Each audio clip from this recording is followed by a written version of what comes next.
Hello and welcome back. Today's lecture is going to be on the resignation of President Richard Nixon. The Nixon presidency was all based on this idea of reinstating order from the chaos that had been the anti war movement, Vietnam. He ran on exiting America from Vietnam, which he did. And it's all about restoring order, which I think is kind of funny because he does that kind of, but then some of the methods he used end up being extremely illegal, and ends up causing even more chaos than before. So interesting thing there. To understand the everything that happens with the Nixon administration and subsequently Gerald Ford coming into power, you kind of got to know a little bit about Nixon and his original vice president Spiro Agnew. Nixon was extremely paranoid.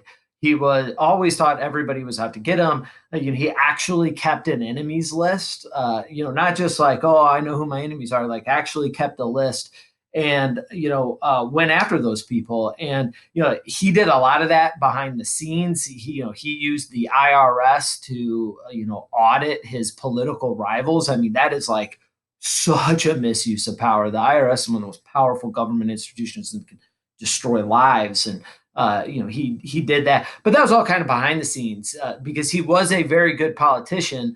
Nixon didn't want to be seen as the bad guy, and so he had his vice president Spiro Agnew be his essentially attack dog. And Agnew played that part pretty well. He would attack the media, he would attack the campus intellectuals, because again, a big part of Nixon was squashing campus protests, and he didn't want to be seen to get his hands dirty, so he sent Spiro Agnew out to do that. Now, Spiro Agnew was a shady guy as well. There have been lots of different accusations of misuse of funds from his time in Massachusetts. And so he had been getting kickbacks from contractors that were doing state projects there. And so he essentially was like, hey, you want to build that highway? Fine, but you got to give me $100,000, whatever. I just made that number up. But so there were these allegations that was happening, and so he was kind of he ended up becoming under investigation for that, and he actually was taking some of these bribes while he was vice president. I mean, like, talk about dumb, right?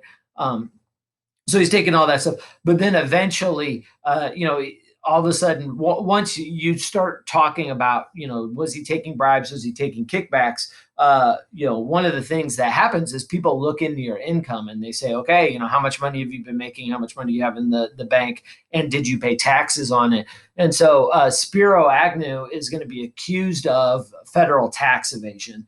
And like, that's a no-no. I mean, like, I think there's like, I just, there's one thing that you are never going to get away with in the United States, and that's tax evasion to any kind of large scale. They're going to come after you for their money. You can count on that. And so he is going to be essentially, Spiro Agnew is going to be forced to resign.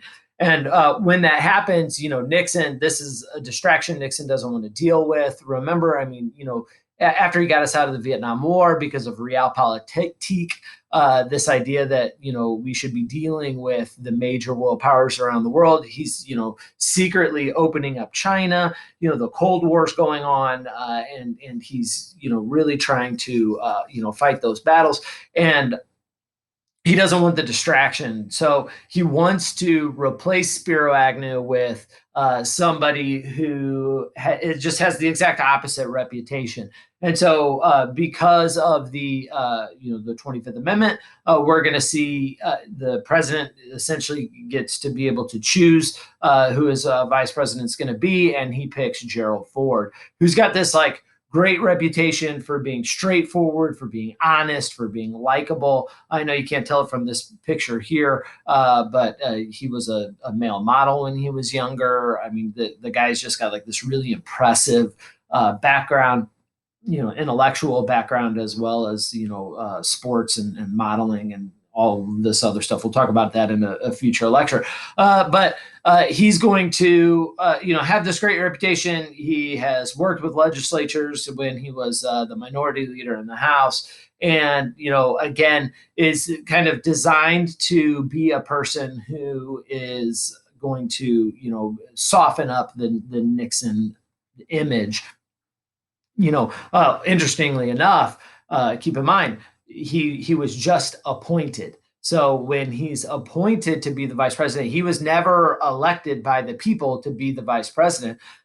Later, by the end of this lecture, we're going to see that Nixon resigns. When Nixon resigns, Gerald Ford is going to be made president, and then he's going to have to appoint his own vice president. So there literally will be a time in American history that we have a president and vice president who are never actually elected by the people to that office. I think that's a super interesting thing that most people, I think, don't recognize. So Gerald Ford's vice president, but that doesn't change the way the Nixon presidency works. It gets the nickname the Imperial Presidency, which means that he believes in executive power. He thinks,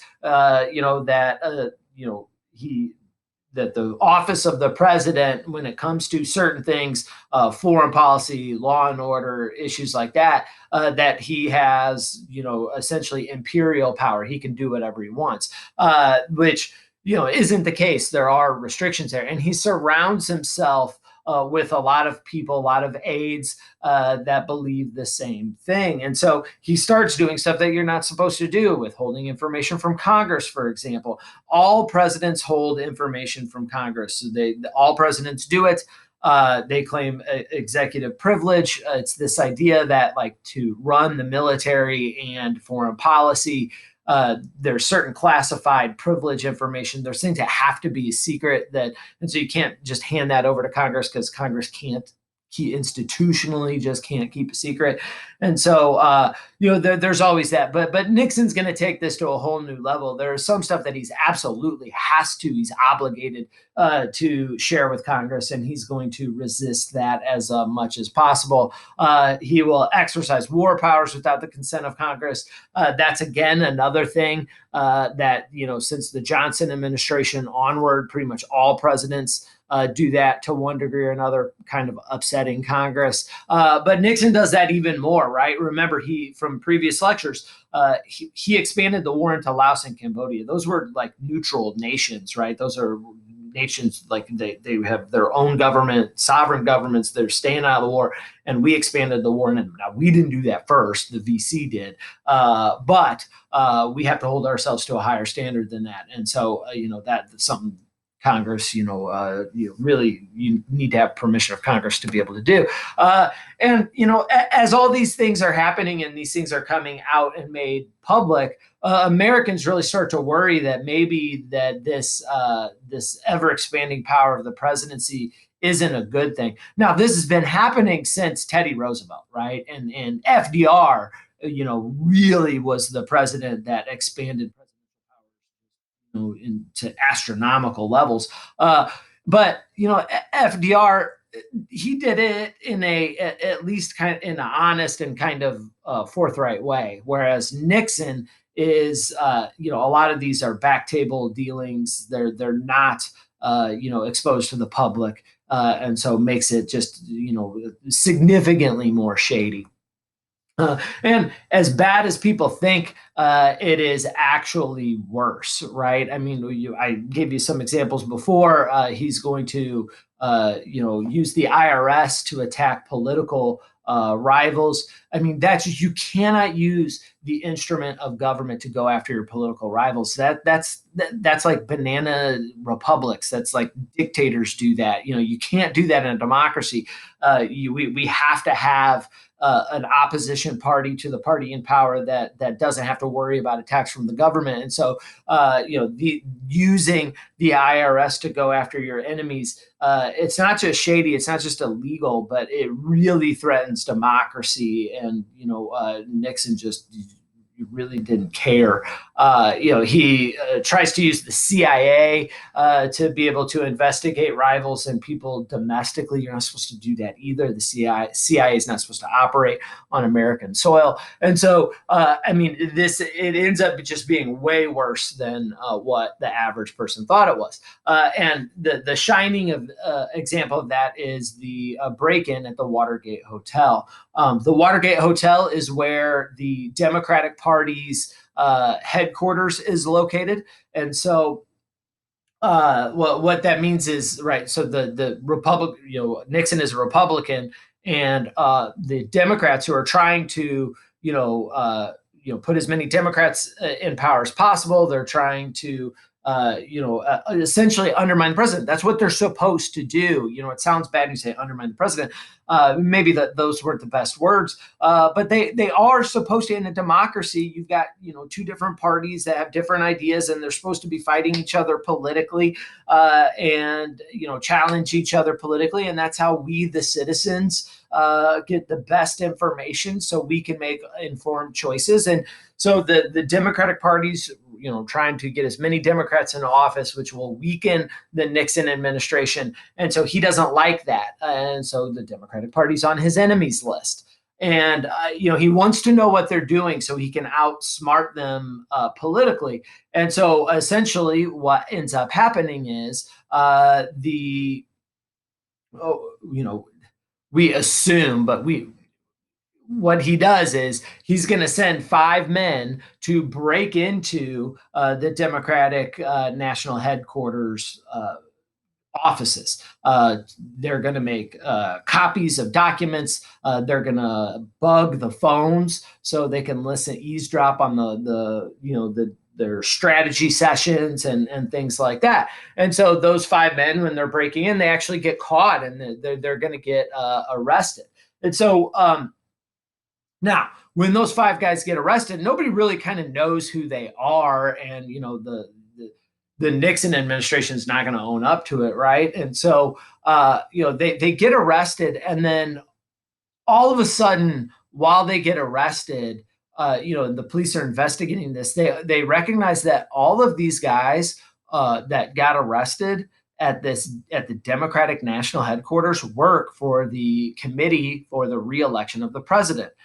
Which I think is a great name because it spells out creep. And so these creepy guys, all get caught breaking into the Democratic National Headquarters. And so the first thing you got to ask yourselves is like, oh my God, these guys are like spying on another political party. Like, that's crazy. And that can undermine democracy. But the next question is like, oh my God, they work for the committee to reelect the president. Now, there are literally thousands of people that work to reelect a president. I mean, thousands and thousands all across the country, and most of them will never, ever, ever meet the president. So the question is, did these guys act on their own just to help the president, Nixon, and his campaign, or were they directed by somebody higher up? And if they were directed by somebody higher up, did the president know about it, and did he order it? Because if that's the case, we have a real serious issue there, that the president not only ordered a burglary, essentially, and eavesdropping, violating constitutional rights, left and right, but it really does undermine democracy. We just can't have the government interfere in elections like that. And so the question is, who are these people, and who do they work for?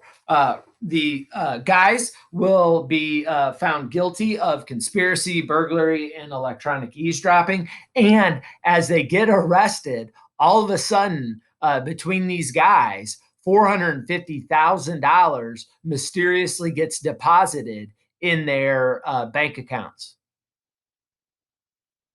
What do you think that is? If you said hush money, ding, ding, ding, we probably have a winner here. And so, I mean, this just looks super, super, super suspicious. And so, as all this happens, there is an informant that is seeing all this going on, somebody who works for the government. We find out later that it's well, at the time it was a FBI deputy director that sees what's going on and leaks it to the news. And so they're like, "Oh my God, something really shady is happening here." And he gives the story under a pseudonym in his name to disguise his name because he's afraid of retribution. He calls himself Deep Throat, and he gives this information to Woodward and Bernstein, two journalists that are covering the event. So it's Bob Woodward and Carl Bernstein that are going to break this story and make it national. Like, what is this? How far up does it go? Is the president involved? Because if it is, this is something that we need to kick him out of office for, and then there can be ramifications beyond that. I mean, this is a terrible thing here. And so one of the burglars, once they get arrested, will write a letter to the judge and says that, hey, look, man, this wasn't just us. We didn't do this on our own. That it goes much higher up. There is a cover up. You need to investigate these things. Now, when Nixon is asked about it, he's going to deny any knowledge of it. He's going to say, look, I've got thousands of people, millions of people across the country support me in my presidency, and thousands of people work for me. And if these guys were overzealous and acting on their own, I condemn it. Right? That's a terrible thing. But of course he's going to say that. I mean, one of two things: either that's true, or he's the type of a lie. And if it's a lie, then that means he's the type of person that would order a burglary, which means he's also the type of person that would lie about ordering a burglary. So we still have some investigation to do, and that's when the separation of powers and checks and balances that are written in the Constitution come to play.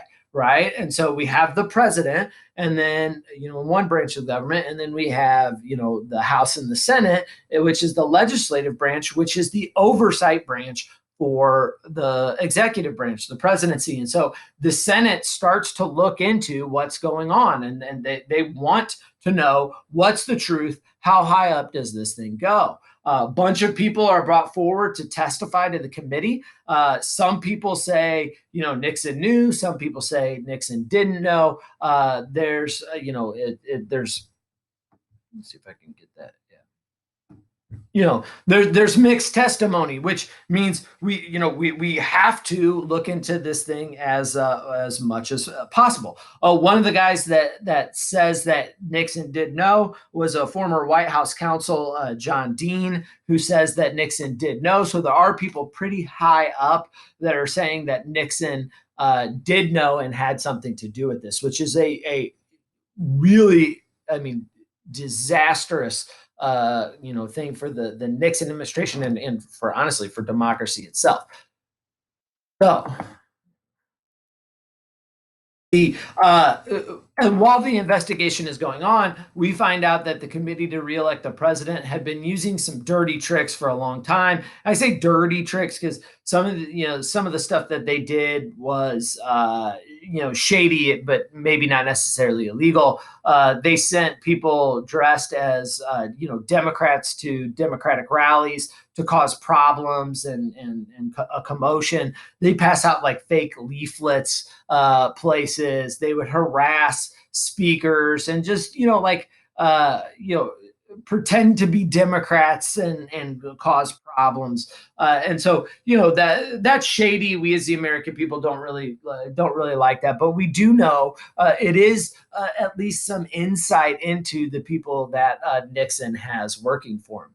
Now, it's at this point that a special prosecutor or special investigator, I should say, has been established to look into what is going on with the Watergate break-in. And so the point of a special investigator is, if the president is accused of a crime, well, if the FBI or the Justice Department are looking into the crime the president committed, well, guess what?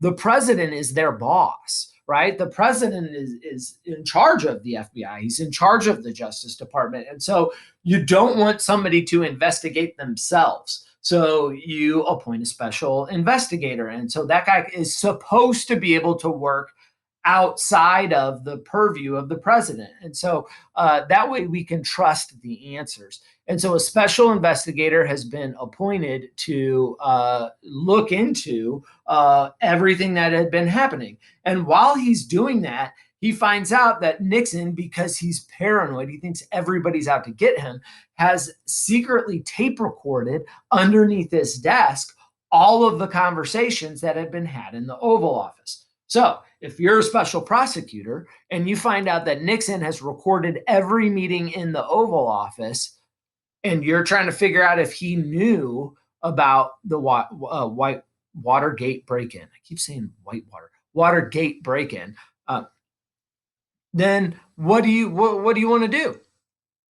You want to get your hands on those tapes, and so that's what he's going to do, and they're going to demand the tapes. Well, it's then at this point that Nixon reaches out and against all precedent and just every other previous president, he's going to reach out and just fire this special prosecutor, right? The investigator that's investigating this. I mean, like, what does that say, that action say about Nixon's guilt or innocence? I mean, look, I'm a law-abiding citizen, and if I've got if my Alexa is recording conversations in my house, which I'm pretty sure that does. I don't be a conspiracy theorist here, but it's kind of scary stuff. And I'm accused of a crime, and that I've got recordings of every conversation I've had in the last year. And the police come in and they say, "Hey, we think you did this crime. Let us check out these recordings on Alexa." Guess what I'm doing? I'm handing them over. I'm not firing the guy that asked for the recordings, right? And so many Americans at this point are like, "Whoa," right? I mean, Republican, Democrat, everybody at this point, I shouldn't say everybody, most people at this point are like, "Whoa." Like, this seems super shady now. The fact that he's going to go this far and against precedent to fire this guy for asking for these tapes. I mean, to most Americans, it seems like he's guilty. And because of this, the Attorney General and other Justice Department officials are actually going to resign and protest. And so because of the firing and because a bunch of people from the Justice Department resign, they call this the Saturday Night Massacre, right? I mean, careers are destroyed because of this. The Attorney General, he's leaving because he knows that history's going to remember him, for the Watergate scandal and how he behaved during the Watergate scandal. And, does he want to work for a president and be remembered in the history books as a guy that let this happen to American democracy? And so, nope. Not going to happen. They end up resigning, which is, a really selfless thing to do to help protect our democracy. I don't know if it's selfless. I mean, he's able to wash his hands of it, but I mean, he is losing his job here, and it's at least a semi self-sacrificing thing he does to help protect our democracy. So, but then as soon as that happens, another special prosecutor is going to get put into place. Guess what the first thing he's going to want is? Yeah, if you said the tapes, ding, ding, ding, you got another one right. And so, the American people, the news, everybody's upset about this. The new special prosecutor is going to, want these tapes and is going to be demanding these tapes. And it looks like to Nixon that, no matter what he does, that there's going to be an immense amount of political pressure to get those tapes. It's at this point that the House of Representatives, who's in charge of starting the impeachment process, so impeachment just means formalizing charges. Then those charges go to the Senate, and then the Senate holds a trial about whether or not to censure you, which is just like a slap on the wrist, or like president did a no, or they can actually remove him from office. So that process is starting now, and the writing is starting to look pretty clear here that Nixon's going to have to hand over the tapes. And so eventually Nixon does hand over the tapes. Now, when he hands over all these tapes, miraculously, two tapes are missing, and one tape has an 18-minute gap in it.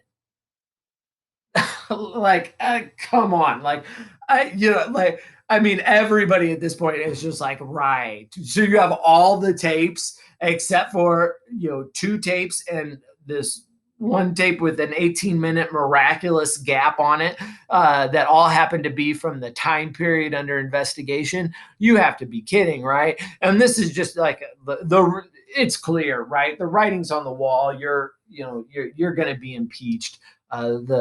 There's obstruction of justice charges that can be brought now. I mean, like this is a really serious thing. And so by this point, almost everybody thinks that Nixon is, guilty of a conspiracy here. Now, did he actually order the break-in?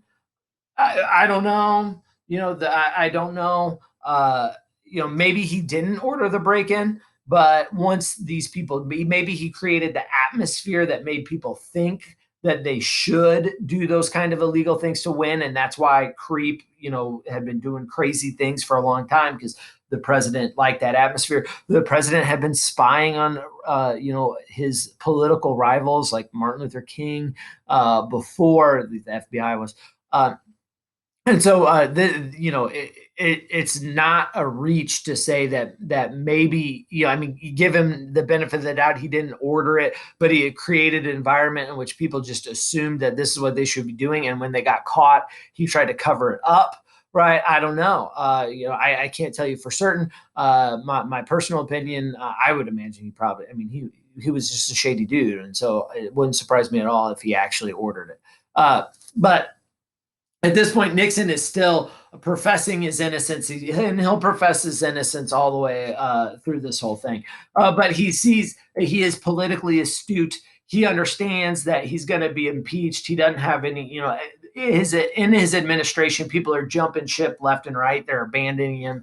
He knows that this thing is about over. And so, as the House Judiciary Committee adopts three impeachable offenses, and is getting ready to vote on it, that's when Nixon says, look, I'm aware of a cover up, that there was a cover up. Well, too little too late, bro. Like, bro, just said bro. That sounded weird. As soon as I said it, that sounded weird. But anyway, yeah, okay, you were aware of a cover up. That's not good enough, right? And on the ninth, when he sees that that's just not going to be enough, it's not going to convince enough people, he will resign and will be the first president to resign while in office. And so he just says, I'm done. It's at this point. By the way, there's the speech he gives. There's a link to a video if you want to watch it. The PowerPoint is on my website, so just feel free to pull up the PowerPoint, click on the video, watch it. It's relatively short. Nixon gives this defiant farewell. So he's like, he goes out on the White House lawn and, gets on Marine One, which is the helicopter. I guess after he resigns, it's not Marine One. They got to change the call sign. He gets out there and you can see it's like it's weird. It's almost celebratory. He does his little thing. I am not a crook. Right. And so, it's weird. It's just weird. I mean, he's obviously, this is his lowest point in his political career, and he almost looks triumphant. And so, it's a weird thing here. he did do some good things as president, and there's no doubt about it. But at the end of the day, I mean, uh, he broke the law and established a really dangerous precedent, and put our democracy at risk. And at this point in history, looking back at, sure, you can go back and give him credit for some of the good things he did. Normalizing relations with China, I think, is a big one of those, and there are others. Better treatment for Native Americans and whatnot. But at the end of the day, his entire legacy is going to be tainted with the Watergate break-in, and so is what it is. So when he's out, that's when we get the accidental president. I love this. Is Gerald Ford, right? The guy that hadn't actually been elected by the people has now become president. And so when he becomes president, one of the first things that happens is, he's got to decide what happens with Nixon now. There's plenty of evidence here that he's committed a crime.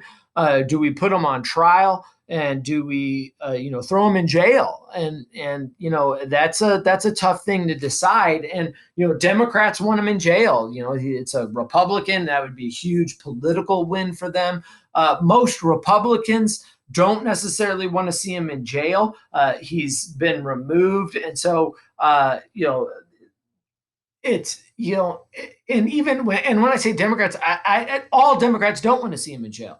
There are a bunch of Democrats out there, and like the Republicans too, that look at it like, man, like what would it mean for American prestige and and for national unity to throw an American president in prison. And so Ford thinks about it. He does spend some time thinking about it, and he's going to try to think this out as much as possible. But at the end of the day, he believes that the country just needs to move on. Right? There's all this chaos, all the stuff that Nixon was saying was chaotic. That all of that's still in the background here, and now we've got a potentially criminal president, and that trial would just rip the country apart. And he wants us to move past that. And so he says, I'm going to pardon Nixon so we can move on. He recognizes that's going to upset Democrats. So what he does is he also issues pardons to draft dodgers, Vietnam draft dodgers, which the Democrats like. Most of the anti-war protesters on the left side of the political spectrum, hence sympathetic to the Democratic Party.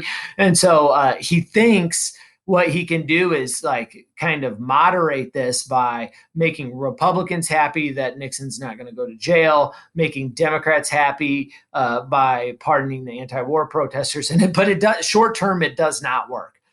Short term, he just makes everybody mad. But long term, he probably made the right decision. I don't know that. That's just kind of my guess. But we do move on from Watergate relatively quickly, and in large part because Ford issued the pardon. We didn't have to have that trial, and then we go on to the Ford administration. That's got its problems. But Ford is a good guy, and so people recognize after time that it wasn't some conspiracy. A lot of people think, oh, Ford, Nixon just said, hey, I'll make you president, and I'll resign if you pardon me, and it was this power play that Ford made. Was there some talk beforehand? I don't know. But Ford's probably not that guy. So Nixon, there's going to be leading associates that will be convicted for their part in this. Nixon will escape that. And it's at this point that after the Johnson administration and the General Westmoreland lied about winning the Vietnam War. And again, from previous lecture, was that a lie? But at least it's perceived as a lie. That so the Democratic Party and the Democratic president lied to the people, and then we replace a Democrat with a Republican, and then the Republican lies and commits a crime, and then lies some more, and the American people at this point have lost faith in their public officials, and so and that's really modern American politics now. right? Most of us don't trust our elected representatives, and that's relatively new. That really, there's always been a certain amount of distrust for sure, but for the most part, if you were to ask somebody in the 1700s, 1800s, early 1900s, do you trust your government officials? The majority of Americans would have said yes. You ask today, and 80% of people don't trust their congressman. And I mean, it's like the approval rating for the House of Representatives is like in the 20s. It's ridiculous. And that really is because of Vietnam and Watergate. So that concludes our lecture for today. Thank you very much for your time. I appreciate it, and I will see you again shortly.